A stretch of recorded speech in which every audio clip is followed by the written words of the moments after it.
আছে মোৰ কাষতে কাষতে আপোনালোক নমস্কাৰ সমূহ অসমবাসীক 2 নম্বৰ আমি অনুৰোধ জনাইছোঁ যে যোৱাকালিৰ পৰা মই অসামৰিক চিকিৎসালয় মঙলৈত ভৰ্তি হৈ আছোঁ মোৰ শাৰীৰিক অসুস্থতাৰ কাৰণে। গতিকে সমূহ অসমবাসী ৰাইজক অনুৰোধ জনাওঁ যে তেওঁলোকে যেন মোক সহায় সহযোগ কৰে। অসমবাসী ৰাইজক অনুৰোধ জনাওঁ যে তেওঁলোকে যেন মোক সহায় সহযোগ কৰে। তেওঁ খোজকাঢ়িব নোৱাৰে, তেওঁক দাঙি পাৰি নিব লাগে। মই নোৱাৰোঁ, মই অকলশৰীয়া। তাৰ কাৰণে ঘৰতে ৰাখি থোৱা হৈছে, নহ'লে এনেকৈ চাই থাকোঁতে গুচি যাব।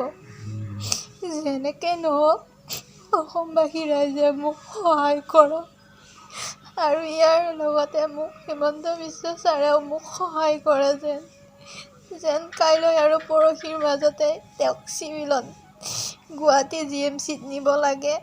নহ'লে আৰু ইয়াতকৈ মোৰ উপায় নাই আৰু মই চাই থাকিব নোৱাৰোঁ।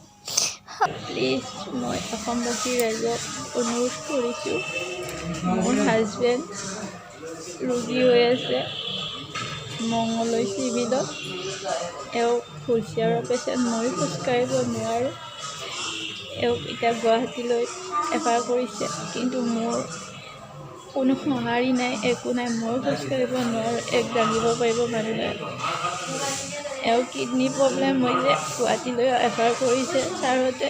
এতিয়া মোৰ নিৰুপায় হৈ মই কালিৰ পৰা ইয়াতে আছোঁ। আপোনালোকে যেনেকৈ নহওক মোক সহায় কৰক, অসমবাসী ৰাইজ অনুৰোধ কৰিছোঁ মই।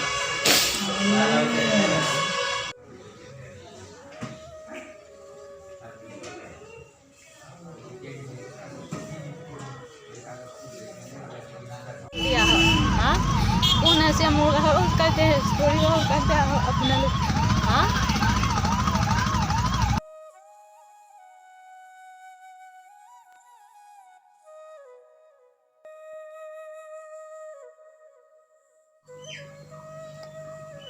নমস্কাৰ, মই অসমবাসী ৰাইজক নমস্কাৰ জনাইছোঁ।